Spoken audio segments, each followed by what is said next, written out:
Are you coming to the tree where they strung up a man? They say murder three. Strange things that happen here. No stranger would it be if we met at midnight in the hanging tree. Welcome to the show. I'm your host, Chris James. With us tonight is Gunnar Monson. Gunnar Monson was born the day after John Kennedy was shot, November 23, 1963. He became interested in Bigfoot after seeing the Patterson-Gimlin film. Gunnar read everything he could find about Bigfoot. Once the internet came along, it allowed researchers to make contact and compare notes. After not finding a good cup of coffee, he started the Sasquatch Coffee Company. He appeared in Finding Bigfoot in the Beer and Bigfoot episode. Should have been the Coffee and Bigfoot. Gunnar assisted in writing Voices in the Wilderness, which was authored by Ron Moorhead. He's been an investigator with the BFRO for a number of years. And welcome to the show, sir. Hey, thanks, Chris, for having me. Anytime. Did you also get to see the movie The Legend of Boggy Creek?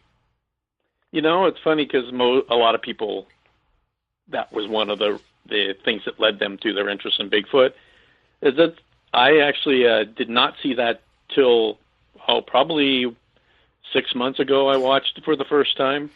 Man. I know. I saw it at the theater. I actually saw a movie called Sasquatch, The Legend of Bigfoot in the theater in Portland, Oregon when I was a kid. And it was interesting because afterwards they were handing out stills of the Patterson-Gimlin film, one of the frames. And that was really intriguing to me. Amazing. Do you still have yours? No, I wish I did. Mm. What did others think of your interest in cryptozoology?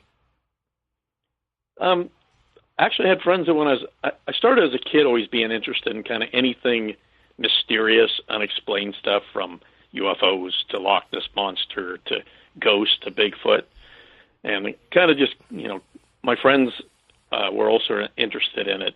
As an adult, I actually owned a grocery store for a number of years and was really public about my interest. And I had people ask me about it and, say, well, I've been in the woods all my life and I've never seen anything. And, and on more than one occasion with a little bit of conversation, we would come to a place where they actually were interested in going out with me to look for Bigfoot or look for evidence. So I never have really felt that it's my obligation to convince anybody that Bigfoot exists or not. I'm not even 100% sure. I refer to it as the confirmation experience. When you see one, then you know they exist. I've had a lot of interesting things occur in our research area out in the woods that I can't explain by known animals. Rocks being thrown, weird vocalizations, being whistled at in the pitch black from fairly close proximity. But it's never. I don't feel any obligation to convince anybody. They can go and look at the evidence that exists and make a decision for themselves.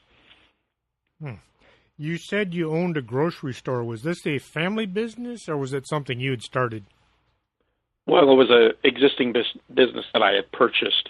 I had it for about almost 19 years. So. This was in Portland, Oregon? No, actually, it was in Garibaldi, Oregon, out on the coast. Garibaldi, yeah, big town or little? It's a little town. In fact, there used to be bumper stickers that said, "Where in the hell is Garibaldi?" Okay, yeah, I can understand that. Yes, sir. Yeah, it's a little town on the Tillamook Bay, 10 miles north of Tillamook, Oregon. And more people are familiar with Tillamook because of their world-famous cheese. Was this a place people would come to pass on their sightings? I did have people do that, and there were a few times that I actually held some meetings in the store, like on Squatch Talk, and would invite people to come in and share and listen. And I had a few interesting stories that came about doing that, mostly in conversation. I had more than one time that somebody would come into the store seeking me out to tell me about something that had happened, and that was always fun. I mean, I like I said, I never really had anybody bother me too much about it. I was open about my interest, and like I said, I don't feel the need to convince anybody. I just I like having conversations with people. It's interesting if you get on Facebook, and it's really easy to get in arguments with certain people. Yes. Because there's people on both ends of the extreme that accept anything that's put out there as evidence, and it's evidence because I say it's evidence. Mm-hmm. And then on the other end, there's people that they won't accept anything, no matter how curious or how well vetted or the evidence is. They just are going to argue with it that nothing. If Bigfoot can't exist because it hasn't been proven already. Mm-hmm. Yeah, the so-called skeptics that if Bigfoot were to walk over and shake their hands, they'd convince themselves it didn't happen. Right. I call those scofftics. Mm. The people that won't even put any effort into looking at the evidence that exists. I'm a healthy skeptic. I look at each case. I have people share things with me, and I always require context. You send me a fuzzy picture and say there's a Bigfoot in it. What's the context? What were you doing? Did you see anything that led you to believe that there was something in it prior to taking this picture and going home and looking at it and saying, I now see a Bigfoot in it. There's that kind of quote unquote evidence. And then there's people that, have had experiences and maybe took a fuzzy picture and you can see that maybe there's something in there. It's just, like I said, every piece of evidence requires context. What were the circumstances around the collection of the evidence?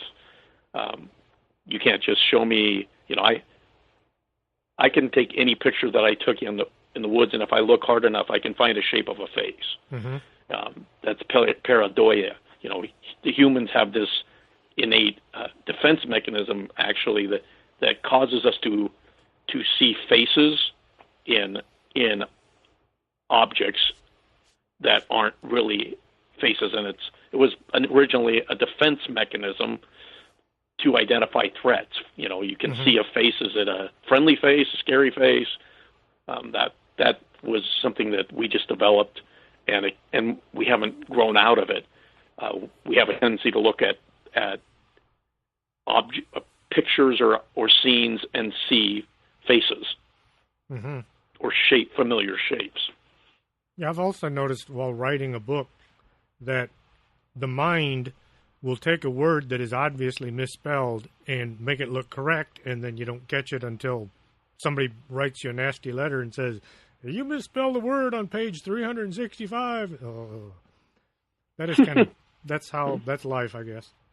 That's just really, mm-hmm. that's great. I catch misspellings, and I'm sure that when I put things out there, I'll misspell things. It's funny you say somebody would write a nasty letter mm-hmm. about that. I'm like, well, go get a life. Mm-hmm. Sorry. You had Bigfoot items in your store? I did, actually. That's when I started the coffee business. One of the gals that worked for me at the store found this coffee, and it was really good. She said, we should carry this in the store. And I happened to know the roaster at the time and talked to him and said, I've always had this idea to have like a Bigfoot coffee. And he said, sure, we can do that. So we developed Sasquatch Coffee. Originally it was Bigfoot coffee, and actually somebody has a national trademark for Bigfoot coffee. And so we switched it to Sasquatch Coffee. I see. In Falk, Arkansas, are you familiar with the Monster Mart? Yes. You really can't miss it with the big Bigfoot up on the roof. Did you have anything like that at your store? I did not go that extreme, no. We did carry, Bigfoot items. We had Dr. Meldrum's field guide in there, and I would buy stuffed Bigfoots and hats and mugs and all kinds of Bigfoot merchandise. Mm-hmm. Which surprises me. I mean, it does pretty well. There's quite a bit of interest in the subject. Which part of that, we were talking before we came on, that you've talked to Cliff Barrickman, who was on Finding Bigfoot, and I know that people, some people are skeptic or critical of that show, and yeah, there was some, there's some antics to it, but you have to understand that was a TV show, and there's a certain amount of entertainment that has to take place, and the show is not strictly geared towards Bigfoot, serious Bigfoot researchers. It's the people that have a casual interest in Bigfoot.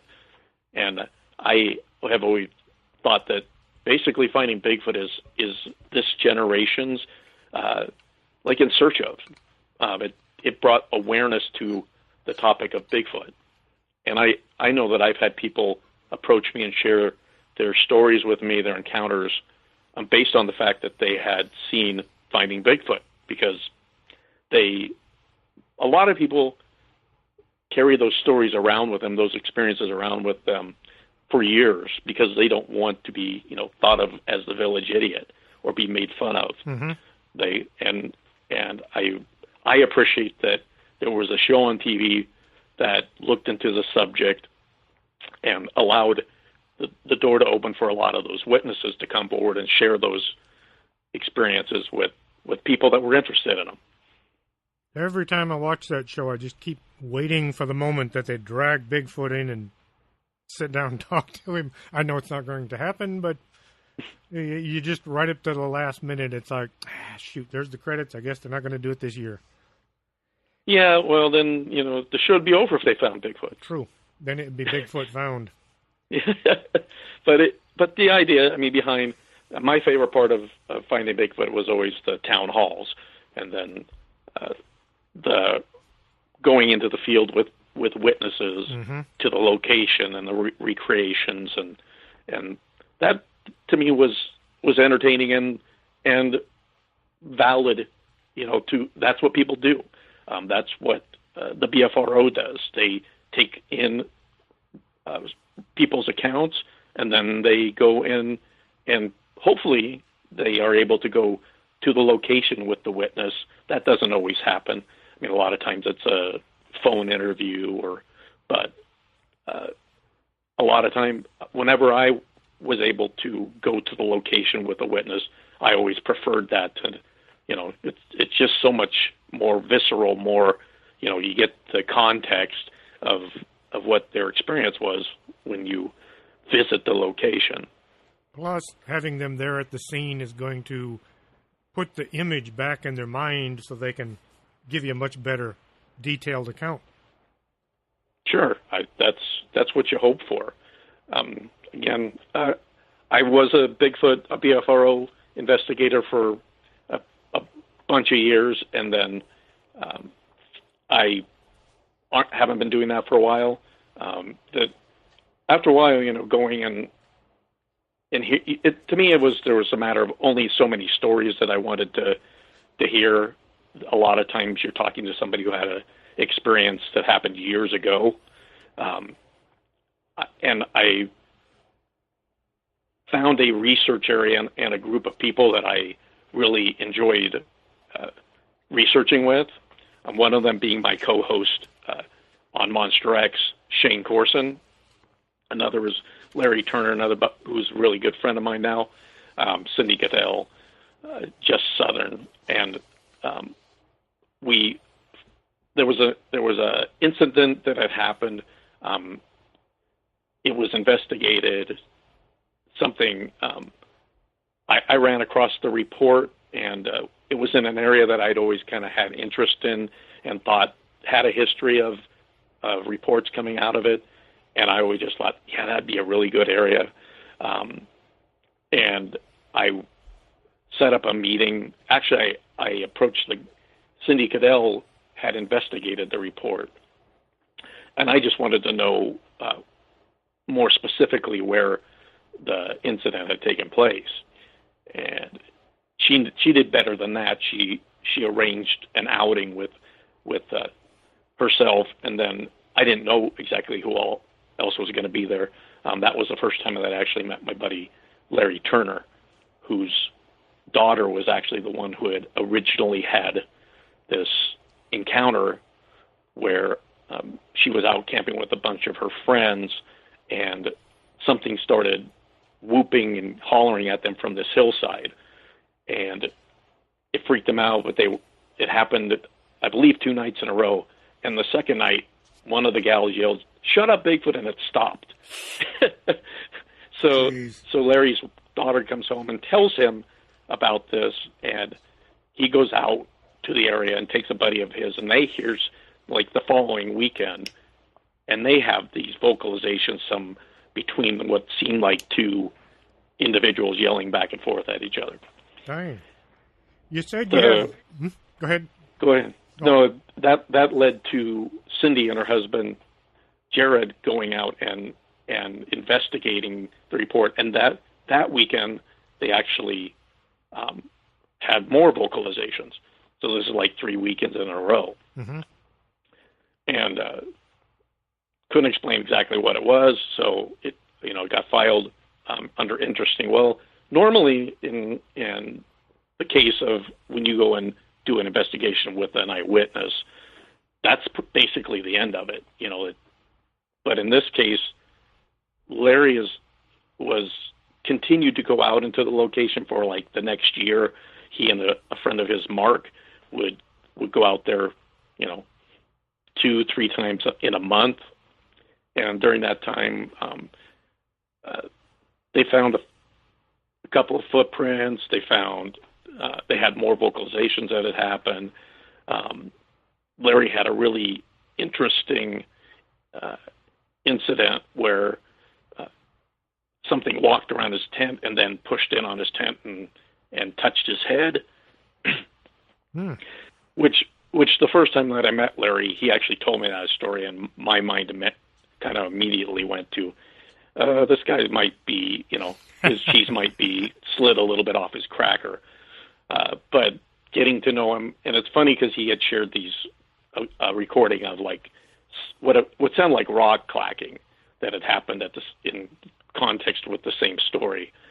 He had put out a recorder. Well, he had lost that recorder. Well, about, 6 months later or a year later, he found that recorder and had the whole encounter on a recorder.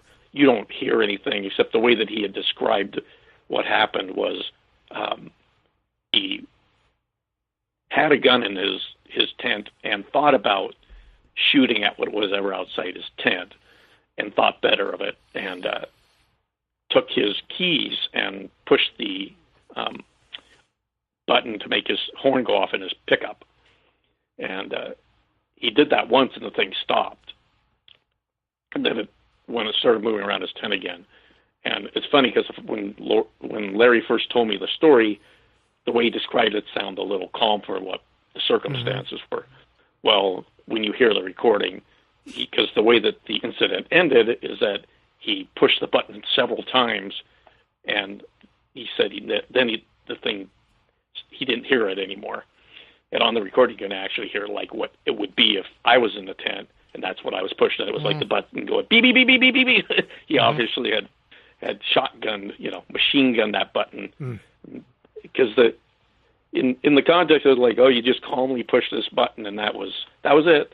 But no, it was funny because you couldn't hear anything moving around the tent, but he had a motion sensor that he had set. I can't remember how high up, 6 feet up or something on his pickup, and that was set off when at some point before this incident had occurred. So pretty interesting story. So I ended up going up there and meeting Larry for the first time. And I can tell you that driving up there, I thought, there is no way that why would Bigfoot be up here? Because it's a recreational area. Mm-hmm. I mean, there's ATVs you hear during the daytime. You hear people, shooting off, firing guns and doing target practice. And I'm like, there is no way that Bigfoot is up here. And then at night it gets really quiet. And we actually, first night that we were there, there was a routine that they had kind of set up, and they would walk around this camp and knock on there was actually some telephone power poles that were nearby, and they would hit those and then make this loop back in the camp. Well, Larry that day had actually tweaked his knee, so he stayed in camp. And Cindy and I walked around the camp and did their routine, hit the pole, and went back around the camp. And when we got back to camp, Larry said that when we'd hit the pole, that something had responded from that would have been east of where we were camped. So, go ahead. You said he'd lost the recorder. Did he lose it out in the woods, or did he just lose it in his possessions? Yeah, he lost it. It was in a backpack. Ah. So. Oh, okay. So he didn't stumble across a buried treasure 6 months later. No. Right. Not that way. The story. But anyway, when we go ahead, it was a lot more interesting thinking you found it out in the woods. Yeah. Okay. We so this was the first night that Larry had gotten a Tascam, so fancy new recorder. We were all impressed, and we went in and to set it up a little bit away from where we were camped, and on our way back, there was a vocalization again from the east. We thought, okay, that's interesting. It doesn't sound like coyotes, So we went back to camp and we're sitting around the fire. Well, basically that was like 10 o'clock at night. Well, basically for the next 2 hours, there were all manner of your classic Bigfoot vocalizations that started in the east and moved through south of where we were. And I had what they call bionic ears. Mm-hmm. I had the parabolic mic, and I was listening through it. And my mind is always like, I'm kind of pragmatic, and like always approach things as Bigfoot last. And like, I know, could it be people? I don't hear any vehicle noise. That's quite a bit of distance for somebody to be moving in the dark, and why would they be screaming and sound like, whoops and screams, and it just was odd. Mm-hmm. And just about midnight, all of a sudden, we call it crescendo night, because at just about straight up midnight, there's a whole bunch. I'm listening through these bionic ears, and all of a sudden there's these whoops and screams, and what sounds like, if you've ever heard the phrase samurai chatter, it sounds like something chattering underneath all this screaming. And I threw the headset off, and Larry and I look at each other and what the hell was that? It's we just and then dead silence. It didn't happen. There was no more vocalization after that, and we just looked at each other and couldn't believe what we heard. So we were probably about 5 o'clock in the morning. I heard it. I actually slept in my Jeep that night and had the window kind of rolled, cracked down so I could hear anything, and heard a vocalization back down kind of towards the south. Well, next morning, Larry went and got his recorder. We're excited to listen to it, and it recorded for about 2 seconds. He didn't set it up right. So I nearly saw a grown man cry because we were all, the really odd thing is that both Cindy and I had recorders with us and didn't set them up because we were so impressed by, the fancy Tascam. But after that, I was kind of hooked on that area because of that was really weird. It was the most unusual experience in the woods that I'd had, that I thought maybe that was something unexplained. Mm-hmm. and subsequently we've we had other folks that came and joined the group. That's how I actually met Shane Corson. We found, on occasion, we have found additional footprints. We've had more vocalizations. We had an incident where it seemed, my best guess is that a rock was thrown in the vicinity of where one of our researchers and I were sitting having a conversation, and we always run audio recorders, and she was actually telling a story about how she'd worked with primates, and we'd heard some, like, you hear branches crack or whatever, you make note of it, but it doesn't mean that it's Bigfoot. It just means it's something, there's critters out there. And we had heard some of that, but it's, when on the recorder, when I listened later, because all of a sudden we heard a crash, and my first thought was something coming out of the woods, and nothing did. Jess, who was telling the story, actually jumped about 20 feet on the other side of me, and then I started laughing.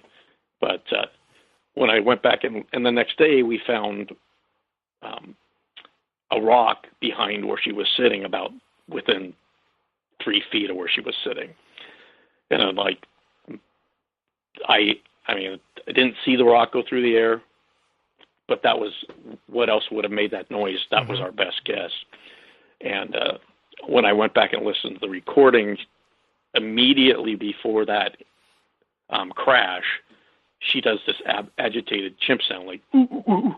And then it was like right after that, this crash happened, which was odd and unexplained. Basically the same location on another outing. There was a bunch of people parked in front of me, and I had my Jeep parked at the back, and I went to get something out of the Jeep, and when I closed my Jeep door, something whistled, like it sounded to me like a human whistle. It had to be within 50 yards of where I was. The odd thing, too, was that I immediately went back to where everybody was sitting and asked them if they had whistled. And, logically I knew it wasn't them because they weren't out in the direction that the whistle had come from. But, and again, we actually caught that whistle on two different recorders that because of where they were located, indicated that it was from where I thought it was. So that was pretty interesting. Mm-hmm. When and how did y'all decide to do a podcast? Well, actually, Mr. Corson had started Monster X before I had ever met him, and he and a couple other guys had started it, and then they did it for a while, and then Shane went on to do another podcast called Crypto Logic, and for a while, Monster X went off the air, and then one of the gentlemen who had been Shane's co-host at the time put out that he was going to start it back up. I actually talked to Shane about it and said, "What do you think about working with this guy?" And he said, you could do it if you want.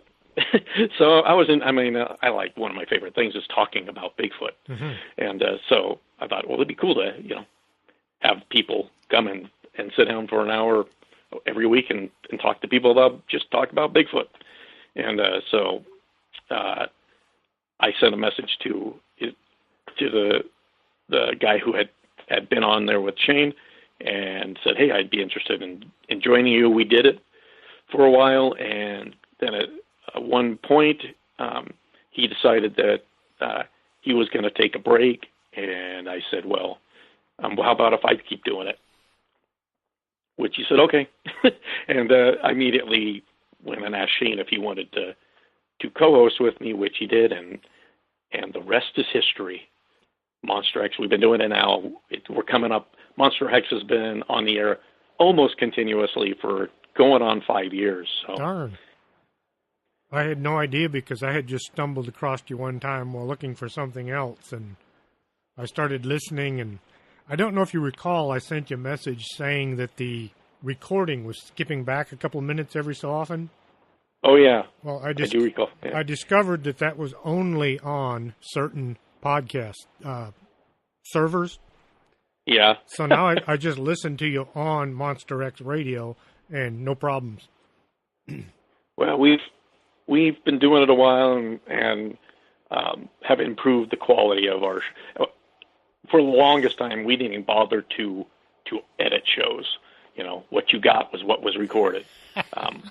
It was, you know, with all the bumps and bruises and ums and ahs and talking over each other, and now we take the time to record most shows. Sometimes they work, you know, and you don't have to do a lot to them. Every once in a while, you have technical issues that, you know, we had a show a while back that we went to play a recording and for some reason, Blog Talk didn't play the recording. Push the button, nothing happens. So, but we learn how to insert and make it sound like nothing ever happened, that nothing went wrong. Oh, it's just funny because, and I always tell people, my job when I edit is to make us all sound smarter. So that we do that now. You know, for the longest time we recorded on our cell phones, and now we record on, you know, actual microphones, just for better sound quality. So we've been doing that for. We've added a couple of folks. Julie Wrench is now a member of Monster X and hosts shows with us and does a lot of the blog content and keeps Shane and I in line. Most recently, we just added Thomas Seward to Monster X. Thomas is a first member nation of a tribe up in Vancouver Island, and has been hosting a Facebook group called Sasquatch Island for a while now. He brings, I mean, if you have the opportunity to listen to Thomas, he's a great storyteller. He does that, you know, stream of consciousness narration that not everybody has a gift for, but he can talk about the topic of Bigfoot fluidly, really for any length of time. You tell him, start talking to him about it, and he lived out in the bush for, like, in the archipelago islands up there, the Broughton Archipelago Islands up there off the coast of Vancouver Island for a lot of years, and had a lot of encounters with what he believes was Bigfoot. Does he also do a podcast, or is it just the Facebook? No, he just joined us on Monster X and is going to be doing a podcast called Sasquatch Island. Okay. Yeah, I'd heard him on y'all's show. It was either last week or 2 weeks ago, and I heard him talking about the Sasquatch Island, and I got the impression it was going to be a show all by itself as well. And it is. What we're actually doing is we're going to be opening up a membership subscription at the beginning of April called Monster Exclusive. And part of that membership is going to be a series of 4 different kinds of new shows in addition to the Sunday show that we do we'll continue to do for free. But members will have access. And one of those shows that will be part of the membership is Sasquatch Island. What is the Olympic Project? The Olympic Project is actually a group of individuals that researches an area up in the Olympic Peninsula. They on occasion conduct public expeditions, but there's a lot of it has to do with just researching the area of the Olympic Peninsula. And how about the Tillamook Forest Research Group? That's the group that I was describing that Shane and I belong to, as well as Larry Turner, Cindy Cadell, Barb Olvera, Jess Southern. It's a group of us that have a particular area in the Tillamook State Forest that we research. And and collect evidence and vet that evidence and this that, is. I mean, go ahead. This is aside from the BFRO, or you've pretty much moved away from them? Yeah, I'm not really involved with the BFRO anymore. I'm still, I still know, a lot of the members. Cindy Cadell is actually a researcher and still for the BFRO, does investigations, witness interviews, and conducts some of the BFRO expeditions. So there's a lot of crossover. It's funny because, again, the BFRO, for some people, they bash it. They were part of it and left or were kicked out. I mean, there's thin turnover in, there's just like any organization that you belong to. Mm-hmm. And I got a lot out of being a part of the BFRO. I mean, I got to meet a lot of other fellow researchers, a lot of great people. I got to talk to a lot of great witnesses. That's the largest database of reports online. That in itself, is a huge value to the Bigfoot community. And you talk to almost anybody. It's really easy to run into people that used to be part of the BFRO. Mm-hmm.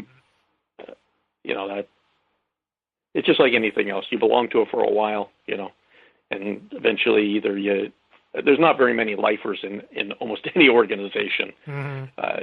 You either move on to something else or it just doesn't work out. You get personality conflicts between people or people move on. I had no beef with the BFRO. I decided that, I call that kind of going around and talking to people about their experiences is fun. I mean, I still do it through Monster X and through the Olympic Project and the the Tillamook Forest Research Group and just people that I run into. But I wanted I found an area that there seems to be enough activity in it that on an ongoing basis, that my goal is still to have a confirmation experience. I want to see one from a fair, safe distance. I don't want one pushing down on my tent, looking at that. I can do without that, but yeah, it's the BFRO is cool. There's a lot of cool people still in it, and they're doing good work. There's how many cohesive Bigfoot groups are out there. There's a few. There's a group in Ohio that we just had on Monster X, the Ohio Night Stalkers, mm-hmm. that are doing good work. There's groups out there and individuals that are dedicated and actually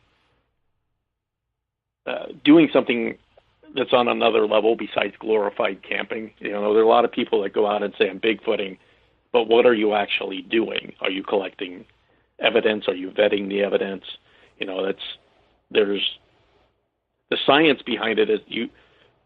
We have the obligation, if we're going to go out and say we're doing Bigfoot research, is to actually vet evidence and process evidence. It's easy to go in the woods and hear something weird and say, I heard Bigfoot. That's lazy. You got to there's actually a process to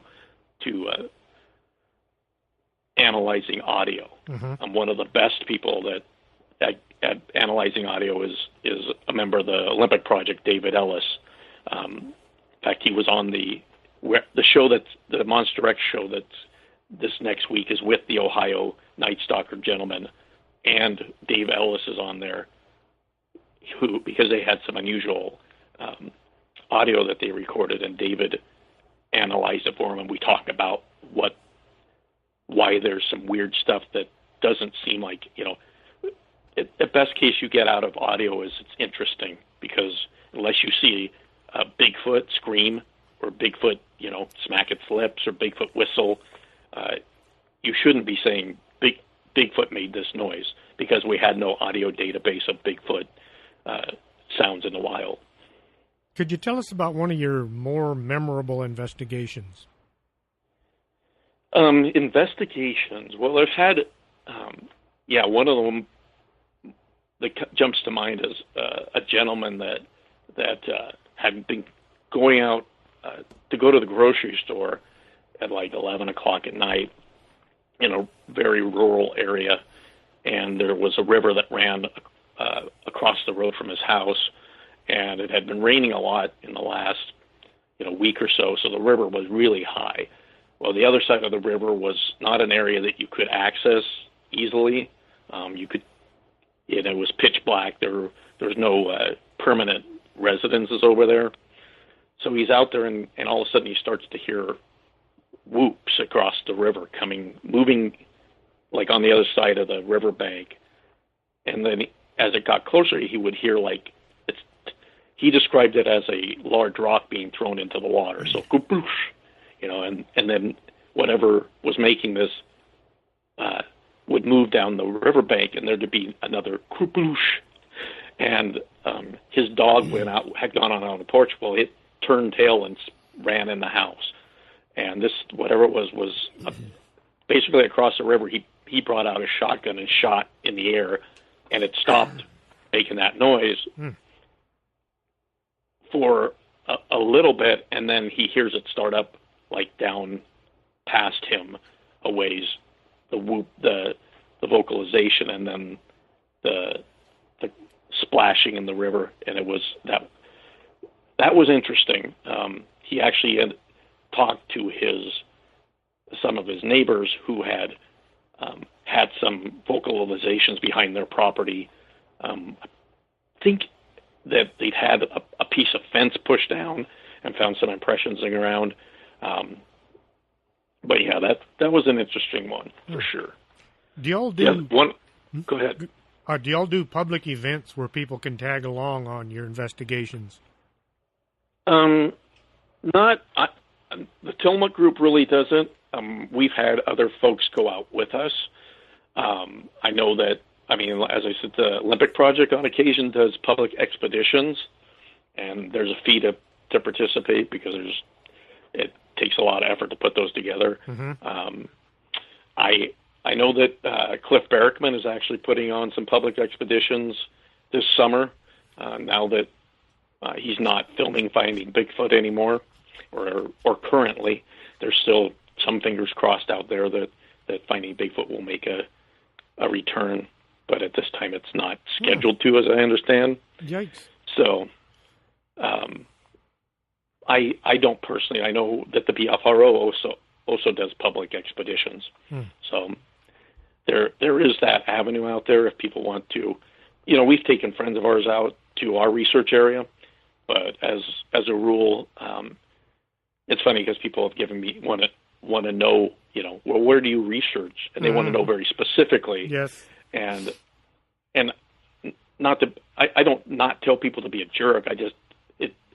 It's prudent to vet people and not publicly announce that I researched these GPS coordinates, because it makes it it throws everything then that you're doing into a higher degree of possibility for hoaxing or, I always have this image in my head of a cartoon where you got one set of Bigfooters on one side of a hill yelling and whooping, and then you got Bigfooters on the other side answering them. Because that's one thing that did come out of Finding Bigfoot and people complain about it, is that, you got people now that go out and replicate what they saw on TV, and they whoop and they knock on trees, and it makes it harder because it made it harder for Bigfoot researchers. Thing is, it ups our game. It increases the accountability for vetting your evidence. Mm-hmm. So you better make sure that what the context was of what you collected and how did that it wasn't human generated. That you weren't dealing with. So were there people in the area? Did mm-hmm. What was it 3 o'clock in the morning? So you had David Bacara on your show. He's the owner of Expedition Bigfoot, the Sasquatch Museum that's in Cherry Log, Georgia. Yes, we did. I imagine most people don't even know there is a Bigfoot museum, let alone in Georgia. What could you say about that for the folks? Well, it's on my bucket list. I've never been there. Funny because you talk about Cliff. I know on Facebook that Cliff was there recently. If you're a Bigfooter, it's got to be on your bucket list if you haven't made it to the Bigfoot Museum. And there's actually, several Bigfoot museums. There's one in California. There's one in Willow Creek. There's the Cryptozoology Museum of Lauren Coleman's that's back east. So there's some landmarks of entertaining venues that would be fun to go and visit as a Bigfooter. I've had the fortunate opportunity I've been to Bluff Creek. I actually was there with a couple of the guys of the Bluff Creek Research Project who were responsible for relocating where the Patterson-Gimlin film was actually filmed. That location was actually lost for a while, and these guys put in a lot of time and effort to determine where that was using landmarks and all that kind of stuff. Some people don't realize how thick the woods and the mountains in that area are. They see the film and it's like, oh, look, it's all wide open and easy access. And they don't realize that that's just one spot in the whole big forest. Well, in fact, the Patterson-Gimlin film location looks nothing like it did 50 years ago. Trees have grown up there. There's some landmarks that still exist. There were some stumps that appear in the footage that are still there. You go into the woods and go back in 20 years and it'll be unrecognizable. So yeah, that is a vast forest in that area as well. So yeah, I've actually also had the opportunity to go to Ape Canyon with Mark Marcel to the area where the location where the cabin from the Fred Beck incident was located, and poke around because we found nails and Mark had spent again. You got to have some in order for some of these things to take place. You got to have somebody that's a little bit obsessive for anybody to find that location, to rediscover the Bluff Creek location. You had to have some dedicated, kind of somewhat crazy people that were willing to put in the time and effort to do that. Yes. The same with Mark Marcel, who's become a good friend of mine. He put a lot of time into rediscovering, and let me tell you, it's not easy to get down to this location. I'm not a big height person. I'm not terrified of heights, but when I can see, where I would land and it's a long ways down, I get a little sketchy. And there was actually some rope work we had to do to climb down the face of this mountain to get to the location. And I fortunately was with some very competent. Shane is kind of a madman. I always refer to Shane as hardcore Corson, but he seriously is a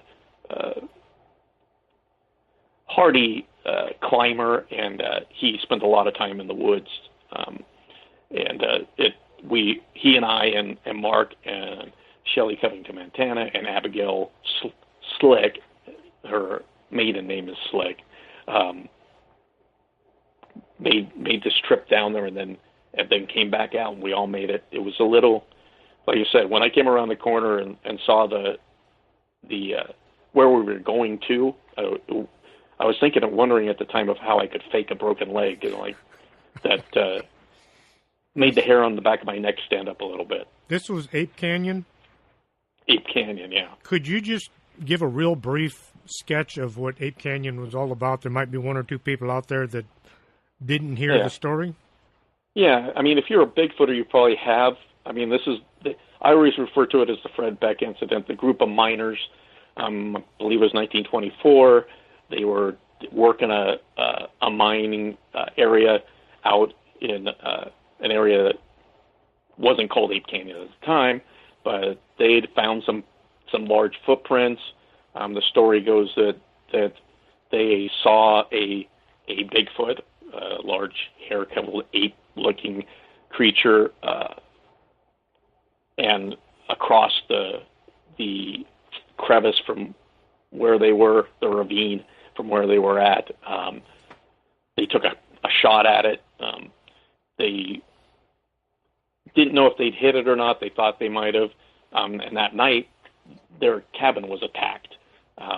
That boulders were thrown at it. At one point, there was a chink where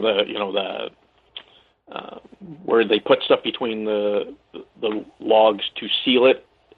There was a hole, and a hairy arm came in and tried to grabbed an axe. And the only reason it didn't take it out is because somebody turned the axe. So this went on like all night. In the morning, they went out, and there was footprints all outside, and they see a Bigfoot standing over by the edge of the ravine, and one of them shoots it, and it falls into the ravine, which is a long way down. I can tell you that. Mm-hmm. I'll let Shane tell you sometime about the story of what he did when we were at Ape Canyon. Already? Because yeah, you said he's a nut. He's a hardcore. You had Bob Gimlin. Yes, Bob Gimlin. On about 7 months ago. Could you tell us about his interview? Oh, yeah. Bob is, if you had the pleasure to, one of the best pieces of evidence for me that the Patterson-Gimlin film is real is Bob Gimlin, because he's a gentleman cowboy, and he's the real deal. I don't think that he's breaking horses anymore, but he's 80-plus years old, and until recently, I think his wife made him stop because he got hurt. But he was breaking horses until, up into his 80s. If you've had the pleasure to meet Bob, everybody's a friend. He has, he always greets everybody and has time for everybody. I just, in my mind, I can't imagine that gentleman would have been involved in a hoax. Besides the fact, the other evidence that exists that the Patterson-Gimlin film is of a living, breathing, an undocumented animal. But Bob is, like I said, he's a gentleman cowboy. He is the real deal, and I've had the pleasure to be around him a number of times, and he's always just so genuine. And if you haven't had the opportunity to get his DVD, I know he actually has a DVD out where he talks about his life and beyond, the 60 seconds or whatever it was that was the PG film. And he's led quite an interesting existence on his time there. In fact, I think he's out in traveling this week to a conference, I believe in Ohio. So yeah, he's still active. For longest, there was a period of time where people, think, oh, Bob Gimlin, he's had all this fun about Bigfoot. Initially, that was not a pleasant experience for him. He got a lot of flack from it. Roger Patterson kind of cut him out of any attention about it, and actually was going around showing the Patterson-Gimlin film with somebody, and had another person who he had being portrayed as Bob Gimlin. Nice. So eventually, actually, and that again, the BFRO had a lot to do with bringing Bob back into the fold of the Bigfoot world. He was invited out to expeditions and conferences, and and I for one, I'm really glad that he was able to come back, and I've heard him tell the story of how all the events around that happened before and after, the film of Patty. It's fascinating. I mean, if you have the opportunity to hear Bob speak live, I take it. He's not going to be with us forever, and it's always, to me, it's fascinating to hear stories like that out of the horse's mouth. Mm-hmm. And in this case, it's the horseman's mouth. But yeah, Bob, I still, to me, one of the most compelling pieces of evidence that the Patterson-Gimlin film is real is Bob Gimlin. You created a Sasquatch Coffee Bob Gimlin 50th anniversary blend. I did. Yes, and that was in association with Bob. I asked Bob if that would be okay to do, and we actually sold the bags of coffee for $25, and 15 of that went to Bob. So, how much? How much did, or for tax reasons, do you not want to say? What's that?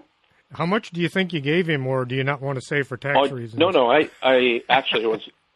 We did it in public at the International Bigfoot Conference last year. I was able to present Bob with a check for $1,500. Yikes! So it was awesome. I think he almost cried. I almost cried, but yeah, it's funny because for the longest time, Bob did everything for everybody for free. You said Bob would come speak at my thing, and yeah, he traveled on his own dime. And I know, didn't make a penny. And now he has a friend of his that is kind of representing him and is doing some stuff to help him make a little bit of money from his experiences.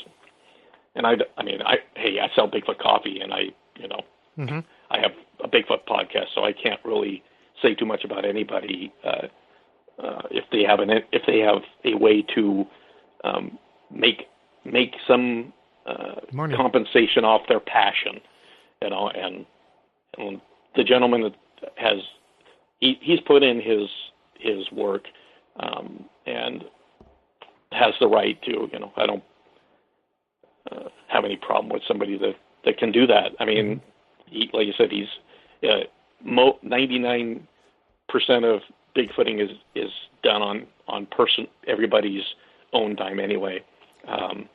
And like I said, Bob is a Bigfoot treasure. That's my view of Bob Gimlin. So where can people help him a little bit? It was fun. It was fun to do that. Like I said, I did a run of 100. I hoped to do more, but that was about. In fact, I've still got. I think I've still got like 8 left. So I might have to get some.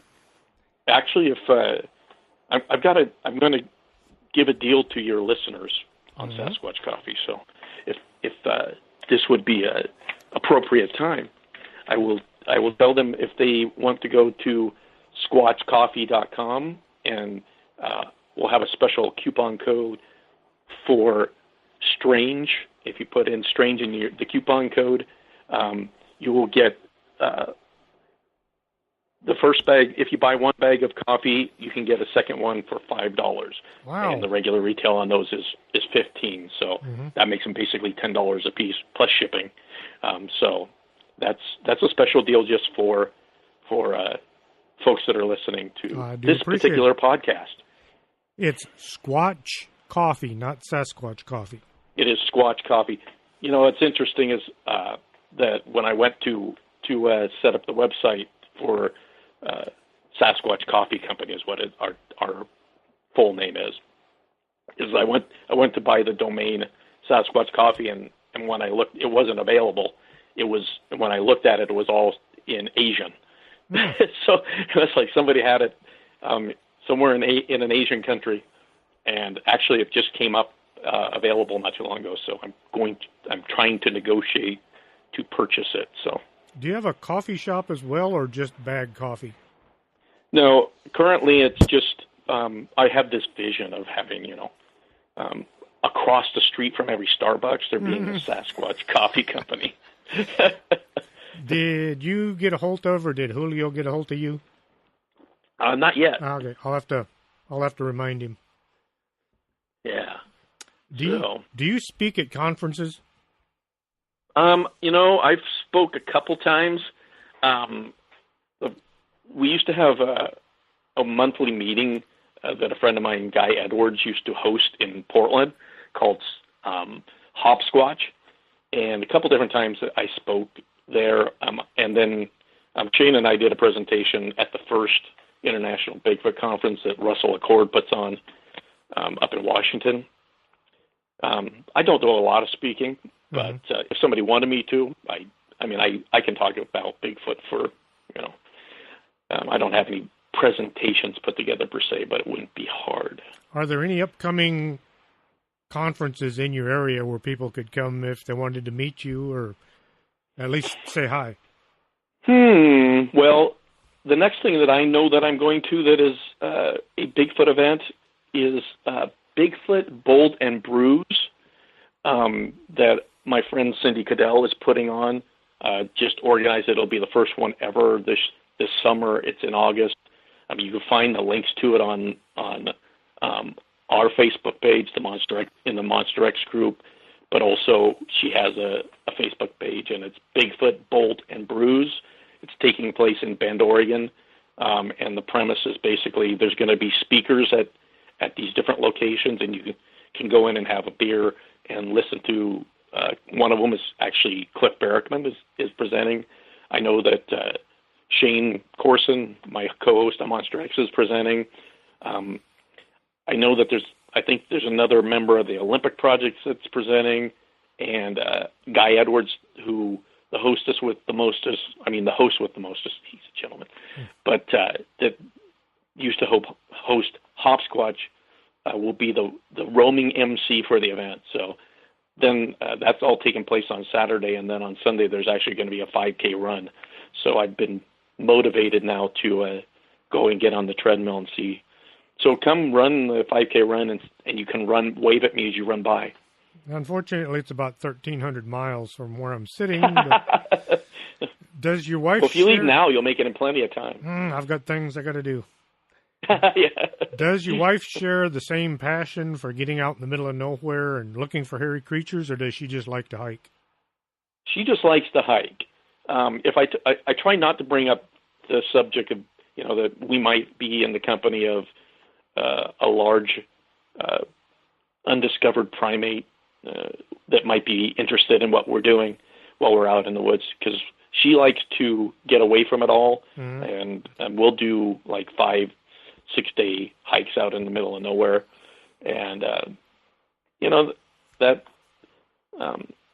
she's cool. It's interesting. She likes to go and go squatching with me. In different areas. We'll go looking for footprints, and we'll hike into areas that have had a history of reports and stuff, and see what hope that something happens, because really that's what it is. Encounters with Bigfoot are by chance. Nobody really goes out and makes a Bigfoot encounter happen.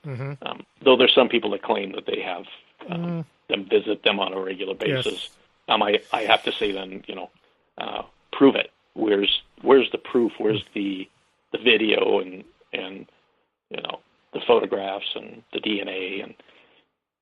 But I haven't seen that yet. Do you have a list of Bigfoot books that you would recommend to the listeners?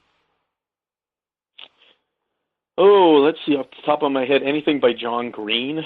Those are, from the 70s. And so the Bigfoot Legend Meets Science by Jeff Meldrum is another one. Big Footprints by the late Dr. Grover Krantz is another one that I enjoy. If you have if you're looking for a great list, I know that if you go to Cliff Barrickman's website, he has a great recommended list reading. Of recommended reading, exactly. So I'll defer to Cliff on that question. Any last thoughts or words for the folks out there? No, I mean this is an interesting subject. I got into my interest started when I was a kid and seeing In Search Of and seeing the Patterson. I grew up around the time that the Patterson Gimlin footage came out. We had Bigfoot on the $6 Million Man, all that, and it's something that's an interesting possibility. That there's to me it's a big part of it is the mystery. How could this undiscovered quote unquote missing link, but this large hairy two-legged thing be running around in the woods and not have been proven, documented at this point. And that's, of course, the argument that other people make for why they don't exist. But there's just too much evidence, too many people reporting the same thing. There's either a secret society of people that has existed for hundreds of years to go out in the woods and make giant footprints and dress in costumes that are way better than anything that Hollywood can duplicate. If you've seen any Bigfoot movies, for the most part, the best looking Bigfoot I've ever seen was Harry and the Hendersons. That was the best looking Bigfoot and we know that wasn't a real Bigfoot. Yes. So no, I mean, it's if you have a passion about it, if you're interested in it, study it, listen to podcasts. I mean, it's just something that I do that's fun. I am passionate about it. It's funny because when I start talking about Bigfoot, my voice can go up in volume and my speech speeds up. So if you were listening to this and you thought that maybe there was something wrong with the recording, no, it's just I start talking fast. So if you're interested in the subject, some people, one of the things I like to say is Bigfoot will not be proven on Facebook or in social media. It's a waste of time to go in and argue with people about the subject on there. Until I see an actual good video that's clear and I can tell what I'm looking at on YouTube, that's a complete waste of time, in my opinion. But if we take the research seriously. We don't take ourselves. We have and do it and have fun without taking ourselves so seriously that it's ridiculous. People arguing and get into big fights and stuff. I'm like, it's Bigfoot.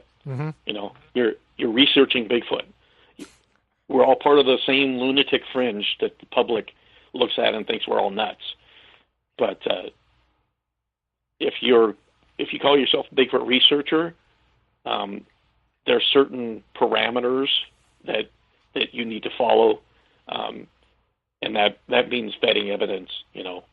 Documenting, analyzing, and approaching things with a Bigfoot last.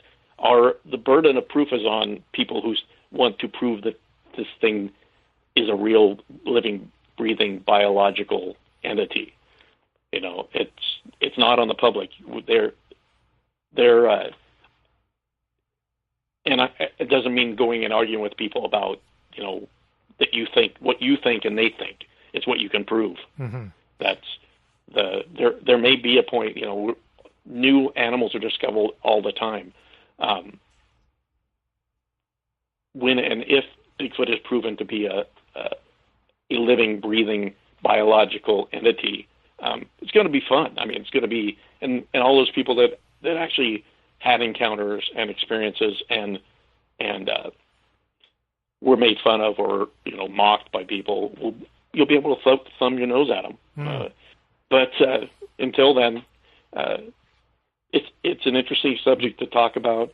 And if you get out in the woods, keep your eyes open, keep your camera at the ready, because most Bigfoot encounters are a fleeting glimpse. Something happens, and it's not like they stand around and pose. So that only happens at Bigfoot festivals, really. Your website, where people can find your coffee? www.squatchcoffee.com. And the website for Monster X? That would be www.monsterxradio.com. This has been Gunnar Monson with me, the Bigfoot researcher from Oregon. I really appreciate you being on the show, sir. Chris, thanks so much for having me.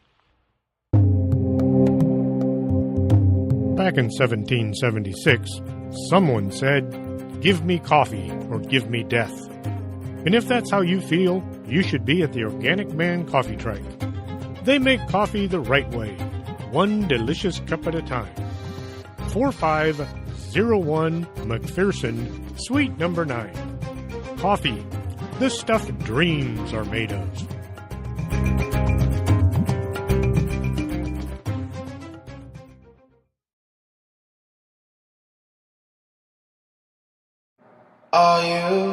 Are you coming to the tree where they strung up a man, the same murder 3? Strange things that happen here, no stranger would it be if we met at midnight in the hanging tree.